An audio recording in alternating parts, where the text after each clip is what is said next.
Hello meet மித்ுன் நான் Mithun's podcast சேனலுக்கு உங்களை வரவேற்கிறேன் கைஸ். இந்த வாழ்க்கை விதிகள் அப்படின்னு சொல்லிட்டு ஒரு 4 விதிகள் பத்தி போன பாட்காஸ்ட்ல சொல்லியிருந்தேன். ஸோ அந்த புக்ல இன்னைக்கு 2 விதிகள் பத்தி பேசலாம் அப்படின்னு சொல்லிட்டு 30 மினிட்ஸ் 40 மினிட்ஸ் பேசுறதுக்கு பதிலாக கொஞ்சம் ஷார்ட் அண்ட் ஸ்வீட்டா பேச ட்ரை பண்ண போறேன் இந்த டைம். வாழ்க்கை விதிகள் 5, அதாவது 4 விதிகள் நீங்க பார்க்கல அப்படின்னா இதுக்கு முன்னாடி பாட்காஸ்ட் நீங்க பார்த்துக்காங்க. 5th விதி 6th விதி இவங்க புக்ல என்ன சொல்றாங்க அப்படிங்கிறத பார்த்து நம்ம டிஸ்கஸ் பண்ண போறோம். 5வது விதி என்ன அப்படின்னா, எது பயன் தரும் எது பயன் தராது அப்படிங்கிற அந்த கிளாரிட்டி உங்ககிட்ட இருக்கணும் அப்படின்னு சொல்றாரு.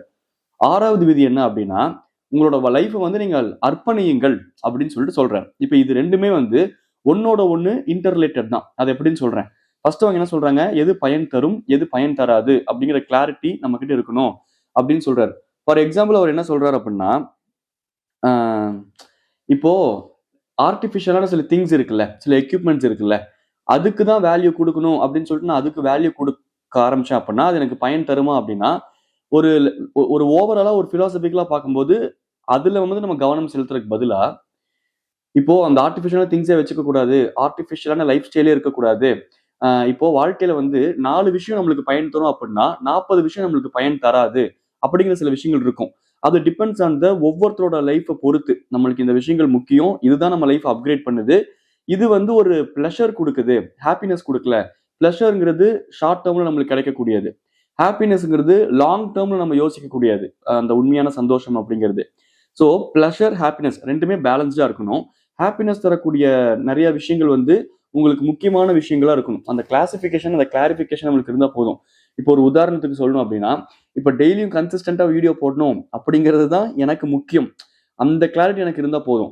இப்போ அதை தாண்டி இன்னைக்கு வீடியோ போடுறதை விட்டுட்டு ஒரு நாள் ரெஸ்ட் எடுக்கலாம், இல்லை இன்னைக்கு சும்மா அங்கே போயிட்டு வரலாம் அப்படிங்கிற ஒரு ஜோன் எனக்கு, அதுக்கும் எனக்கான பாசிபிலிட்டி இருக்கு. நான் நினைச்சா அதையும் பண்ணலாம்.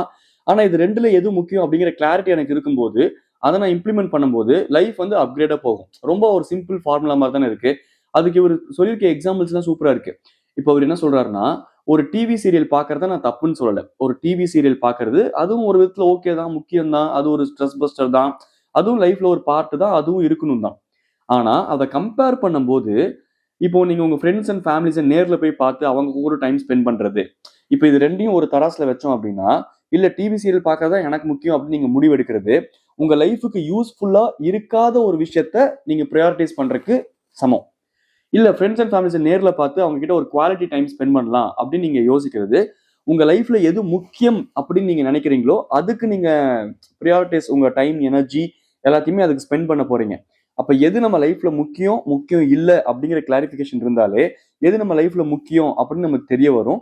எது நம்ம லைஃப்ல முக்கியம் அப்படின்னு நம்மளுக்கு தெரிய வர இடத்துல அதுல நம்மளோட எனர்ஜி கான்சென்ட்ரேஷன் அதெல்லாம் வந்து கொஞ்சம் கொஞ்சமா ஜாஸ்தி படுத்தணும் அப்படின்னா ரொம்ப சிம்பிள் ஃபார்முலா தான். நம்ம ஈஸியா லைஃப்ல வந்து ஜெயிக்கலாம். ஸோ உங்களுக்கு இப்போ எது முக்கியம் அப்படிங்கிறத யோசிச்சு பாருங்க. அது ஒரு நல்ல பாயிண்டா இருந்துச்சு. 2வது அர்ப்பணியுங்கள் அப்படின்னு சொல்லிட்டு அவர் என்ன சொல்ல வர்றாரு அப்படின்னா, இங்க பாருங்க, இந்த 5வது விதி எது பயன் தரும் பயன் தராது அதுல ஒரு முக்கியமான பாயிண்ட் மாதிரி ஹைலைட் பண்ணிருக்காங்க. எது முக்கியமானதோ அதில் கவனம் செலுத்தி சாதகமான மாற்றங்களை செய்யுங்கள். நமக்கு சாதகமான மாற்றங்கள் நம்ம அதுல கவனம் செலுத்தணும் அப்படின்னாலே அது நம்மளுக்கு சாதகமான விஷயம் அப்படிங்கறதுனால நம்ம லைஃபுக்கு சாதகமான மாற்றங்கள் நம்ம லைஃப்ல ஆட்டோமேட்டிக்கா நடக்கும். ஏன்னா நம்ம எனர்ஜியை, நம்ம ஒர்க்கை, நம்ம எல்லாத்தையுமே அதுலதான் போடுறோம். அவ்வளவுதான் அவர் சொல்ல வர்றாரு. இப்ப விதி 6 அர்ப்பணியுங்கள், இது என்ன சொல்ல வராங்க அப்படின்னா, எது பயன் தரும் அப்படின்னு தெரிஞ்சுக்கிட்டு அதுல வந்து ஒரு கிளாரிட்டி உங்களுக்கு கிடைச்சதுக்கு அப்புறம் உங்க லைஃப் நீங்க அதுக்காக டெடிகேட் பண்ணுங்க. இப்ப இவர் என்ன பண்ணிருக்காரு அப்படின்னா, நான் வந்து ஒரு மோசமான ஃபேமிலியில இருந்து, நான் வந்து ஒரு மோசமான பேக்ரவுண்ட்ல இருந்து வந்திருந்த ஒரு நபரா இருந்தாலும், நான் என்னோட எனர்ஜியை வந்து அதை ஒரு உந்து சக்தியா மாத்தி நான் என்னோட எனர்ஜியை என்ன மாதிரி ஃபேமிலி பேக்ரவுண்ட்ல இருந்து வரவங்க இந்த மாதிரியான வாழ்க்கை விதிகள்லாம் தெரிஞ்சுக்கணும், அவங்களுக்கு ஒரு கிளாரிட்டி கிடைக்கணும், அப்ப அதுக்காகவே நம்ம லைஃப் அர்ப்பணிக்கணும் அப்படின்னு நான் என்னோட வாழ்க்கையை வந்து அதுக்கு அர்ப்பணிச்சேன். அப்படிதான் எண்ட் ஆஃப் த டே நான் ஒரு புக் ஆத்தரா மாறினேன் அப்படின்னு சொல்றாரு. ஸோ உங்களுக்கு லைஃப்ல எது முக்கியம் அப்படின்னு நீங்க நினைக்கிறீங்களோ அந்த முக்கியமான விஷயத்துக்கு உங்களோட லைஃப்பை நீங்க அர்ப்பணியுங்கள் அப்படின்னு சொல்றாரு. இப்போ இப்போ எப்படின்னா, உதாரணமாக என்னை 2 விஷயங்கள் இயக்கின.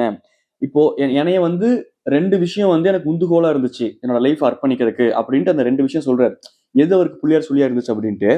அது வந்து நம்முடன் கூட வருவது நம் ஆன்மாவாக மட்டுமே இருக்க முடியும் என போது, நம்ம இறந்த பின்பு நம்முடன் கூட வருவது நம்ம ஆன்மாவாக மட்டுமே இருக்க முடியும் என போது அதை மிகச் சிறப்பாக வைத்திருக்க வேண்டும் அல்லவா அப்படின்ட்டு ஒரு நபர் வந்து இவர்கிட்ட கொஸ்டின் கேட்டாராமா. அந்த கொஸ்டின் வந்து அவருக்கு ஒரு ஹிட் ஆயிருக்கு. ஆமா கரெக்ட். நம்ம இறந்ததுக்கு அப்புறமும் சரி, நம்ம கூடயே இருக்க போகுது. அதாவது நம்ம யாருன்னு யோசிச்சாலே நம்ம ஒரு ஆன்மா தான். அப்ப அத மேன்மைப்படுத்துறதும், அத சிறப்பாக்குறதும், அதோட பெட்டர் வெர்ஷன வெளிய கொண்டு வரதும், அ அதுக்கு தானே நம்ம இம்பார்ட்டன்ஸ் குடுக்கணும் அப்படின்னு யாரோ கேட்டிருக்காங்க. அது இவருக்கு ஒரு உந்துகோலா இருந்திருக்கு. 2வது 2வது நான் வளர்க்கப்பட்ட விதம். இவர் வளர்க்கப்பட்ட விதம் வந்து இவரு ஒரு மோசமான ஃபேமிலி பேக்ரவுண்ட்ல இருந்து, ஒரு ட்ராமடைஸ்டான ஒரு சைல்ட்ஹுட்ல இருந்து வந்த ஒரு நபர். இப்ப இந்த 2 விஷயங்கள், இந்த கொஸ்டினும், அவர் வளர்ந்த விதம், இது 2ம் சேர்ந்து அவர யோசிக்க வைக்குது, சிந்திக்க வைக்குது. அதுக்கப்புறம் ஃபீல்டுல இறங்க வைக்குது, கத்துக்க வைக்குது, அவமானப்பட வைக்குது, அசிங்கப்பட வைக்குது. ஆனா அது எல்லாத்துக்கும் அப்புறம், இதுதான் எனக்கு ஓகே. இதுதான் என்னோட லைஃப் ஸ்டைல். இதுதான் நான் பண்ண போறேன். அப்படிங்கிற அந்த ஒரு டெசிஷன் எடுக்குறாங்கல்ல. நீங்க சில விஷயங்கள் கோ த்ரூ மெச்சூர் ஆனதுக்கப்புறம், நீங்க சில விஷயங்கள் கோ த்ரூ பண்ணதுக்கப்புறம், லைஃப் உங்கள ஒரு ஸ்டேட்ல வச்சிருக்கும்போது, நீங்க ஒரு டெசிஷன் எடுப்பீங்கல்ல. இனிமேல் இது வேண்டாம். இத மட்டுமே நம்ம பண்ணலாம். இதுல நம்ம கரெக்ட்டா பண்ணணும். அப்படின்ட்டு உங்களுக்கு ஹெல்ப்ஃபுல்லா இருக்கக்கூடிய விஷயத்துல உங்களோட லைஃப்ப நீங்க அர்ப்பணியுங்கள் அப்படின்னு சொல்றாரு. ஃபர்ஸ்ட் இது என்ன சொன்னாரு?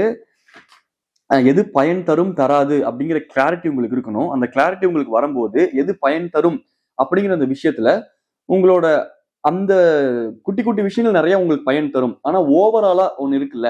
இப்ப எக்ஸாம்பிள்க்கு சொல்லணும் அப்படின்னா, எனக்கு வந்து ஒரு 4 பேர்த்த சிரிக்க வைக்கிறது பிடிக்கும். எனக்கு வந்து இன்னைக்கு இருக்கக்கூடிய ஃபாஸ்ட்டான மூவிங் வேர்ல்டுல ரொம்ப டென்ஷனா இருக்காங்க எல்லாருமே. ஒரு மாரி ரொம்ப கச்ச கச்சான்னு கசடாவா இருக்கு ஆக்சுவலா இந்த உலகம்.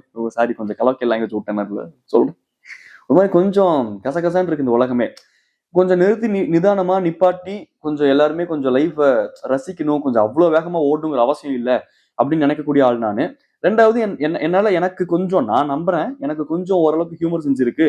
என்னால 4 பேர்த்த சிரிக்க வைக்க முடியும் அப்படின்னு சொல்லிட்டு நான் நம்புறேன். சோ இது 2ம் எனக்கு ரொம்ப இந்த 2 விஷயத்துக்கும் என்னோட லைஃபையே அர்ப்பணிக்கணும்னு நினைக்கிறேன். அப்படி அர்ப்பணிக்கணும்னு நான் நினைச்சம்போது தான், என்னோட தேடல்ல எனக்கு கிடைச்சது இந்த மீடியாங்கிற பிளாட்ஃபார்ம். அதுக்கப்புறம் ஆர்ஜே ஆனது. அதுக்கப்புறம் அதிலிருந்து இன்னும் எக்ஸ்ட்ரா தேடல்கள், எக்ஸ்ட்ரா பாடங்கள், அவமானங்கள், அசிங்கங்கள் இதெல்லாம் பட்டு, இன்னைக்கு இந்த யூடியூப் அப்படிங்கிற மீடியம் மூலமா நான் என்ன நினைக்கிறேனோ, அத நான் பண்ணிக்கிட்டு இருக்கேன்.